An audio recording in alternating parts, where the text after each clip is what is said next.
Hello बच्चों, कल हम लोगों ने पढ़ा कि खेल किसे कहते हैं तथा खेल की क्या विशेषताएं होती हैं। आज हम पढ़ेंगे खेल के सिद्धांत। खेल के सिद्धांत, जिस प्रकार से हर चीज़ के सिद्धांत होते हैं वैसे ही खेल के भी कुछ सिद्धांत होते हैं जिनके अनुसार खेल खेले जाते हैं। इसमें पहला है अतिरिक्त शक्ति का सिद्धांत। अतिरिक्त शक्ति का सिद्धांत।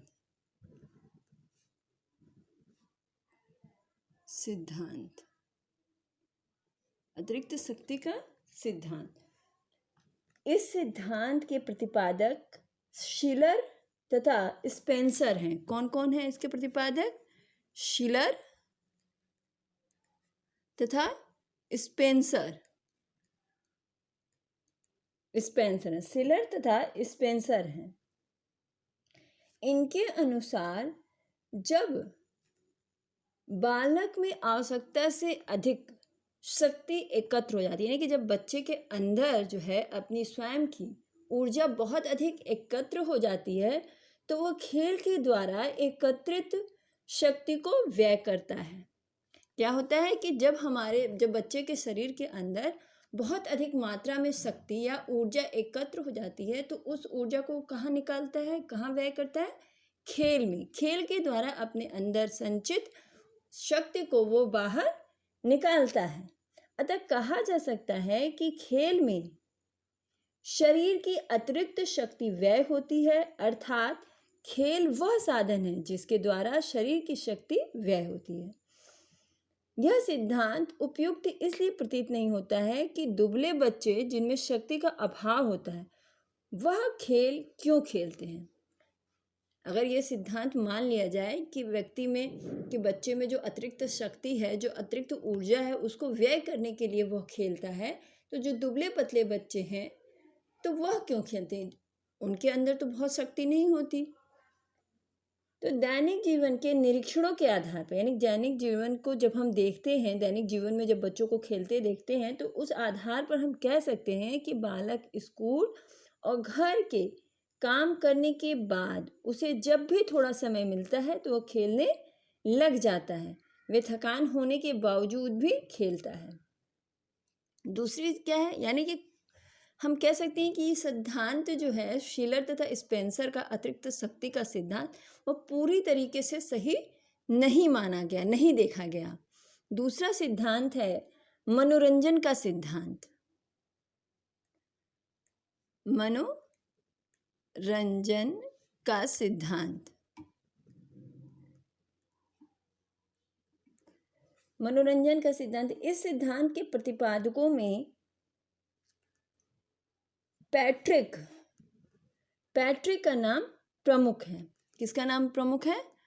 पैट्रिक का नाम जो है वह प्रमुख है। इन विद्वानों ने खेल को बालकों के लिए मनोरंजन माना। इनके अनुसार खेल क्या है?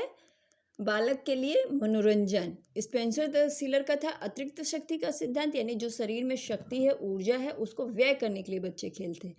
और मनोरंजन के सिद्धांत जिसमें पैट्रिक का नाम प्रमुख है, उनके अनुसार बालक जो है मनोरंजन के लिए खेलता है।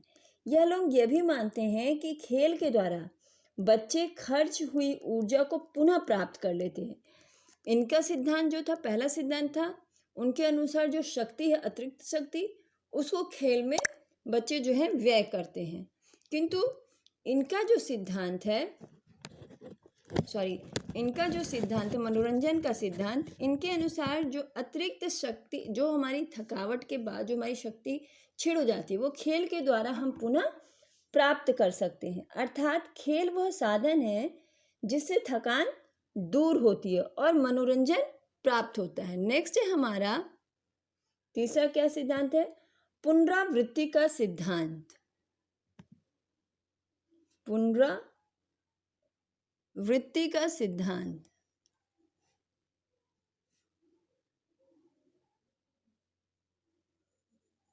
सिद्धांत। इस सिद्धांत का प्रतिपादक कौन थे? Hall, Stanley hall. इसके प्रतिपादक थे स्टैनले हॉल। इसके प्रतिपादक थे स्टैनले हॉल। इनका विचार था कि खेल पूर्वजों के कार्यों की पुनरावृत्ति है, यानी कि जो पूर्वज में जो चीज़ें जो खेल खेल चुके हैं उन्हीं की यह पुनरावृत्ति होती है खेल। मानव जाति के इतिहास में देखा गया है कि पहले जो थे हमारे जो पूर्वज थे वो कबड्डी, हॉकी, क्रिकेट, बैडमिंटन आदि 25-50 साल पुराने ना होकर के इससे कहीं अधिक पुराने हैं। ये सभी वह खेल हैं जो कई पीढ़ियों से एक दूसरे को हस्तांतरित होते आए हैं, यानी कि एक दूसरे को आगे बढ़ाते आए हैं। नेक्स्ट है हमारा पूर्वाभिनय का सिद्धांत। चौथा क्या है हमारा? पूर्वाभिनय का सिद्धांत।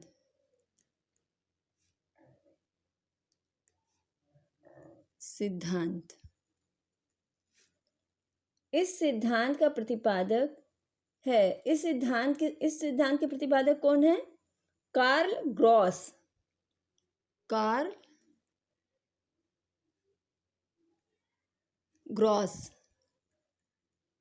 ग्रॉस हैं। इनके सिद्धांत का समर्थक का विचार है कि भावी जीवन की तैयारी हेतु बालक खेल में पूर्वाभिनय कर भविष्य में घटित होने वाली घटनाओं की पुनरावृत्ति करता है, यानी कि जो कुछ भी भविष्य में होने वाला है उसको खेल के माध्यम से वह खेलता है, अभिनय करता है। उदाहरण के लिए जैसे लड़कियां जो होती हैं लकड़ी या मिट्टी के बर्तन पे खाना बनाने वाला खेल खेलती हैं। लड़कियां क्या करती हैं? मिट्टी के बर्तन पे खाना बनाती हैं, यानी कि भविष्य में जो उन्हें कार्य करना है वो अभी वो खेल के माध्यम से करती हैं। नेक्स्ट है हमारा मनोवैज्ञानिक सिद्धांत। मनोवैज्ञानिक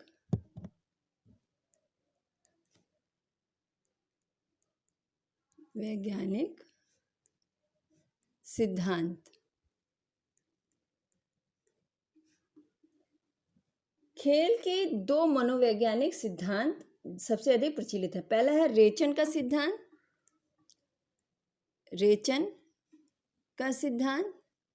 सिद्धांत और दूसरा है क्षतिपूर्ति सिद्धांत।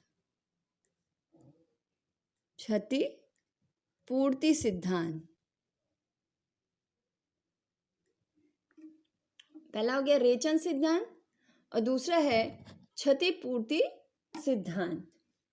रेचन सिद्धांत के अनुसार बच्चे जो होते हैं वो खेल के द्वारा तनाव, द्वंद्व को दूर करने के लिए तथा संवेगों के कारण उत्पन्न अधिक शक्ति को व्यय करने के लिए खेलते हैं। रेचन के सिद्धांत में क्या हो गया कि बच्चे जो होते हैं जब खेलते हैं तो वो तनाव को दूर करते हैं, जो उनके अंदर द्वंद्व चलता रहता है, संवेग जो बहुत अधिक संवेग उत्पन्न हो जाता है उसको वो खेल में व्यय करते हैं तथा निकालते हैं। खेल के माध्यम से बालकों के संवेगात्मक तनाव तथा द्वंद्व निकल जाते हैं। खेल में जो बहुत ज़्यादा एग्रेसिव हो जाते हैं, खेलते हैं तो ये क्या होता है, उनके अंदर जो तनाव होता है, संवेगात्मक तनाव होता है, वो बाहर निकल जाता है। नेक्स्ट है क्षतिपूर्ति का सिद्धांत। क्षतिपूर्ति के सिद्धांत में है कि इस सिद्धांत के समर्थकों का विचार है कि बालक खेल के माध्यम से अपनी असंतृप्त इच्छाओं की पूर्ति करता है, यानी कि जो इच्छाएं वास्तव में उसकी पूरी नहीं हो पाती हैं उन्हें वो खेल के माध्यम से पूरा करता है। अब हम अध्ययन करेंगे इसके बाद। यह है हमारे खेल के सिद्धांत। पहला है अतिरिक्त शक्ति का सिद्धांत जिसका स्पेंसर तथा शिलर हैं जिसके प्रतिपादक।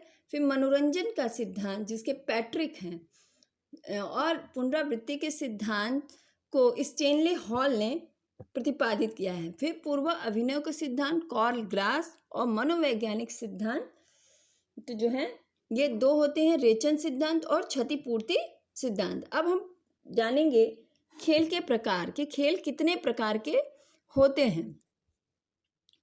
खेल के प्रकार सबसे पहले है खेल के साथियों की संख्या के प्रकार। संख्या के आधार पर खेल के साथियों की खेल के साथियों की संख्या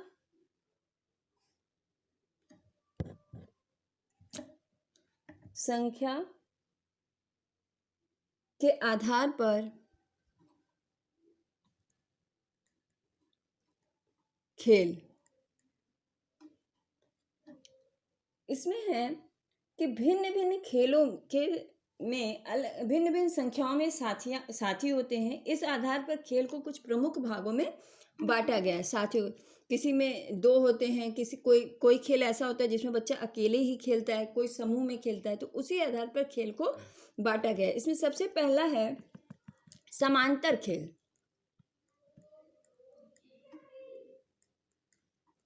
यानी पैरेलल खेल। जब बच्चा बहुत छोटा होता है तो उसे किसी की भी आवश्यकता नहीं होती है।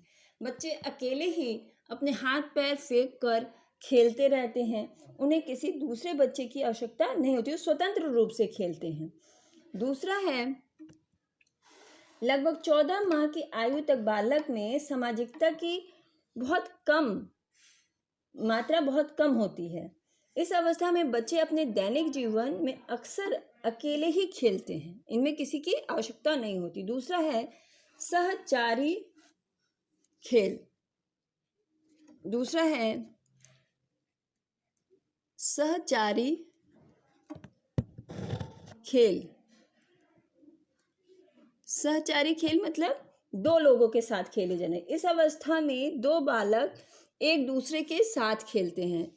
जो है 2 बालक जो होते हैं एक दूसरे के साथ खेलते हैं। इस अवस्था में उनकी शारीरिक मानसिक योग्यताओं का विकास तथा सामाजिक विकास इतना हो चुका होता है कि वे एक दूसरे के साथ मिलकर खेलने लगते हैं। इस समय बच्चा क्या होता है, बहुत अधिक सामाजिक हो जाता है, वो दूसरे बच्चों के साथ खेलना चाहता है। तो इस अवस्था में 2 बच्चे जो हैं आपस में मिल करके खेलने लगते हैं। इस प्रकार के खेल बच्चे जिज्ञासा और अकेलेपन के कारण खेलते हैं। इस प्रकार के खेल बच्चे बहुधा उस समय प्रारंभ करते हैं जब वो बैठना चलना शुरू करते हैं, तब वो दूसरों के साथ खेलना शुरू करते हैं, घिसटना शुरू करते हैं। तो वो 2 बच्चे जो हैं आपस में एक साथ मिल करके खेलने लगते हैं। फिर तीसरी है सामूहिक खेल। सामूहिक खेल ये वे खेल हैं जिनमें 3 या अधिक बालक होते हैं तथा बालक के खेल में सामूहिकता और सहयोग दिखाई देता है।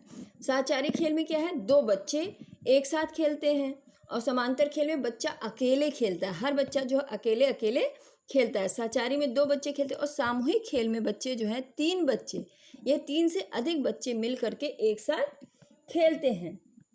इसमें बच्चों में सहयोग की भावना विकसित होती है, नेतृत्व की भावना विकसित होती है। लगभग 3-4 वर्ष की अवस्था में इस प्रकार के खेल बच्चे खेलते हैं। जैसे फुटबॉल का खेल हो गया, क्रिकेट हो गया, गुड्डे गुड़ियों का खेल हो गया। तो ये बच्चे जो हैं किस में खेलते हैं, समूह में खेलते हैं। नेक्स्ट है हमारा, तो ये हो गया है खेल साथियों के आधार पर। अब दूसरा है हमारा शारीरिक मानसिक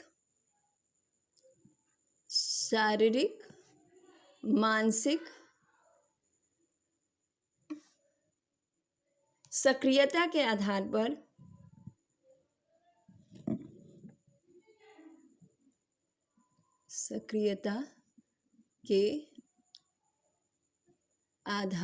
पर खेल।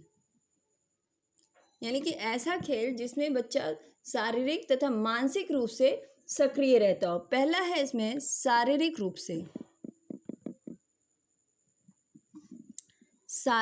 खेल। ऐसे खेल जिसमें बच्चा शारीरिक रूप से इन्वॉल्व हो, जुड़ा हो। शारीरिक खेल वे है जिसमें बालक का शरीर मस्तिष्क की अपेक्षा अधिक क्रियाशील होता है। यानी कि मस्तिष्क से ज़्यादा कार्य उससे शरीर से लेना पड़ता है। जैसे छोटे बच्चे का लेटी हुई स्थिति में रहकर हाथ पैर पकड़ना। जब बच्चा बहुत छोटा होता है, बिस्तर पर होता है, तो वो हाथ पैर बिस्तर पर लेटकर मारता है। फिर जैसे जैसे वो बड़ा होने लगता है शारीरिक क्रियाएं करने लगता है, दौड़ने भागने लगता है, दौड़ने भागने लगता है। फिर नेक्स्ट है इसमें मानसिक मानसिक खेल।